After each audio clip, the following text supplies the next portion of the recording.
पशुपालन मंत्री लखन पटेल पहुंचे हटा उपजेल, राम कथा श्रवण की। अयोध्या में भगवान राम की प्राण प्रतिष्ठा के भव्य आयोजन की श्रृंखला में हटा उपजेल में 7 दिवसीय भव्य राम कथा का आयोजन चल रहा है, जिसके चौथे दिन प्रदेश के पशुपालन राज्य मंत्री लखन पटेल, पूर्व मंत्री डॉक्टर रामकृष्ण कुसमरिया एवं भाजपा जिला अध्यक्ष प्रीतम सिंह लोधी भी उपजेल पहुंचे, जहां जेलर नागेंद्र सिंह चौधरी एवं हटा एसडीओपी नीतेश पटेल, डॉक्टर उमाशंकर पटेल ने उनकी अगवानी की।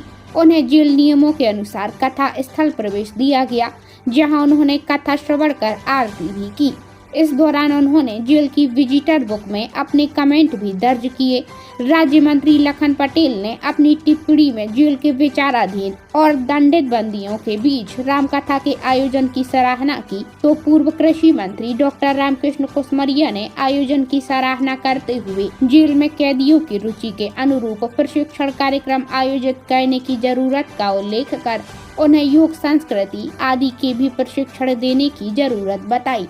उपजेल अधीक्षक नागेंद्र सिंह चौधरी ने उपजेल परिसर में वृक्षारोपण के अलावा आवासीय परिसर तक पक्की रोड की आवश्यकता रखी। उन्होंने गोबर के दिए बनाने की मशीन उपलब्ध कराने का जनप्रतिनिधियों से अनुरोध किया। दोनों जनप्रतिनिधियों ने हटा उपजेल में इस तरह के धार्मिक आयोजन की सराहना की और कहा कि धर्म अध्यात्म के बीच बंदियों के मनोभाव में परिवर्तन होगा और जेल से निकलकर वह समाज की मुख्य धारा में शामिल होकर समाज कल्याण के कार्य में जुटेंगे, ऐसी उम्मीद है। इस अवसर पर भारी संख्या में उनके समर्थक नेता उपस्थित रहे, जिन्हें रजिस्टर में एंट्री कर प्रवेश दिया गया और वापसी में भी जेल मैनुअल के अनुसार आउट पास दिया गया। जेलों में अलग अलग तरह के आयाम चलते रहते हैं, उसमें से एक आयाम ये भी है कि कथा राम कथा के माध्यम से लोगों तक संदेश पहुंचाया जाए। और मैं यहाँ के जो जेलर हैं और जो यहाँ का स्टाफ है उन सबको बधाई देता हूँ कि उन्होंने ऐसा कार्यक्रम आयोजित किया। और यदि 1% लोग भी उससे प्रभावित होकर के प्रतिदिन जीवन में बदलाव लाए तो ये शायद इस कथा का सुनना सार्थक होगा।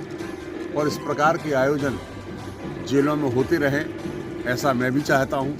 कई बार योगा के कार्यक्रम, कई बार दूसरे जो आयाम हैं उसके कार्यक्रम चलते रहते हैं, जिससे लोगों में बदलाव आता है। वैसे जो बाबा जी कह रहे थे सही बात कि बहुत सारे लोग उसमें जो हैं, जरूरी नहीं कि सारे के सारे लोग मतलब क्रिमिनल हों। कई बार लोग फंस भी जाते हैं, ऐसे भी बहुत सारे लोग, तो उनको भी सुधरने का मौका मिले और जो लोग हैं उनको भी सुधरने का मौका मिले, इसलिए ऐसे ये कथा का आयोजन किया गया। मैं सूरदास रामायणी जी को धन्यवाद करता हूँ कि उन्होंने आकर के यहाँ अपना समय दिया और लोगों को कथा सुनाई। धन्यवाद करता हूँ।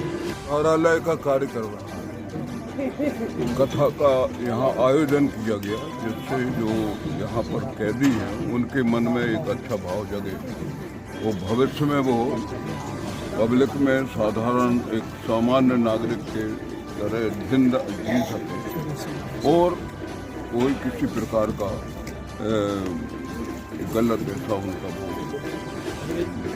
कार्यकलाप न हो। दूसरी बात, जेल के भीतर कई लोग अनायास भी आना पड़ता है, कोई कारण ना हो तो भी आ जाते हैं, कोई झूठे मूठे मामलों में भी कभी आ जाते हैं।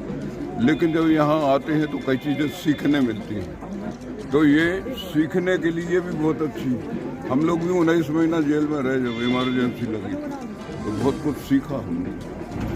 और अब आपने तो देखा होगा भगवान कृष्ण ने भी जेल में ही जन्म लिया था, तो कई काम करने के लिए वो जेल आए थे। तो जेल में आने का अनेक उद्देश्य हैं, तो जिसका जैसा उद्देश्य होता वैसा वो यहाँ पर फल पाता है, वैसा उसके पास उसके साथ ट्रीटमेंट होता है। और हमारी शुभकामना है कि जो यहाँ आए हैं, जैसे कहते हैं ना, पारस परस कुल्हाद सुहाई, एक सत्संग के साथ कारण लोहा भी सोना बन जाता है। ऐसी जो सत्संग की यहाँ जो रामायण की कथा यहाँ हुई है, उसका निश्चित रूप से लोगों के ऊपर अच्छा प्रभाव पड़ा।